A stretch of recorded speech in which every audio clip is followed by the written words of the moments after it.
Il est 6h18. Bruxelles à la une de toute la presse ce matin. Mathieu Dans Béliard. le monde entier, évidemment, Oui. Jean-Jacques, ce journal flamand qui titre un jour noir. Pour certains, c'est la simple date, 22-03. Je pense à Libération, par exemple. En France, la presse britannique un peu plus trash, un peu plus choc dans ses titres. Le bain de sang, Euroterreur, encore combien de ces terroristes qui circulent. On voit aussi le Manneken Pis en une comme un des symboles. Tintin en larmes, vous l'avez peut-être vu hier sur les réseaux sociaux.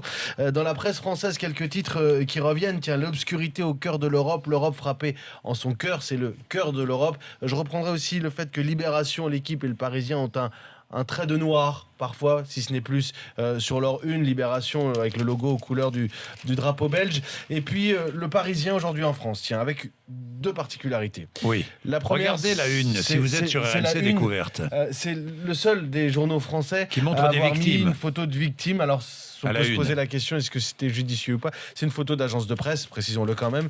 Est-ce qu'il fallait mettre une victime à la une comme ça? Et puis par contre, à l'intérieur, quelques témoignages extrêmement forts. Tiens, je vous parle de la presse, Jean-Jacques. La presse qui a peut-être sauvé la vie de Myriam, puisqu'après avoir accompagné son mari avant son départ aux Bermudes, elle a décidé d'aller acheter un journal. Plutôt que de rester là, à le saluer comme elle fait d'ordinaire, elle a décidé d'aller acheter un journal. Elle était dans le kiosque, dans le relais presse, au moment où elle sort. C'est là que ça explose, évidemment. Oui. Et là, ça a explosé là où elle était 5 minutes auparavant. Et puis cet autre témoignage assez touchant, celui de Rodolphe, qui a secouru, lui, une petite fille, une fillette de 3 ans seulement, dont on ne trouvait plus les parents hier, dans le métro Malbec, au cœur de Bruxelles.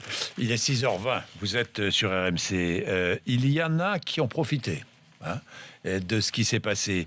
Des mystérieux chauffeurs qui proposaient hier, gare du Nord à Paris, de conduire à Bruxelles toutes celles et ceux qui étaient sans transport en commun, sans train. Évidemment, il n'y avait Mathieu pas de Rouault. train, pas d'avion non plus vers Bruxelles. Et ces mystérieux chauffeurs étaient aux avant-postes, gare du Nord à Roissy, avec ce genre de panneau. Van, 7 places, Bruxelles en 3 heures, 85 € par personne. Mais parfois, le business était plus lucratif. Les prix montaient jusqu'à 150 €. De vrais faux chauffeurs qui se sont improvisés taxis. Certains n'ont pas hésité à se faire aussi passer pour des VTC. Et puis, ils mentaient parfois quand les passagers se demandaient s'ils allaient pouvoir passer la douane. Moi, je passe par la départementale, disait-il, il y a des contrôles au retour, mais pas à l'aller, ça ira pour vous, ce sera plus compliqué pour moi au retour. Ne vous inquiétez pas, montez avec moi et payez-moi 150 €. Quant à nos élus charlemagnens, ils n'ont pas attendu longtemps pour polémiquer. 9h02, c'est Quelle l'heure honte. du tweet Écoutez de bien. Bruno Le Roux, le patron des députés PS, qui a donc tweeté « Attentat terroriste et protection de notre pays, la droite sénatoriale qui bloque la révision constitutionnelle est irresponsable de la bonne politique politicienne pendant Voilà, que de la bonne récupération. pendant que l'horreur frappait Les gens Bruxelles. souffrent, non, mais de la bonne récupération. Alors pour sa monsieur défense, Bruno Le Roux. Bruno Le Roux assure qu'il n'était pas au courant des attentats au moment où il a tweeté. Ah On oui. est libre de le croire ou pas.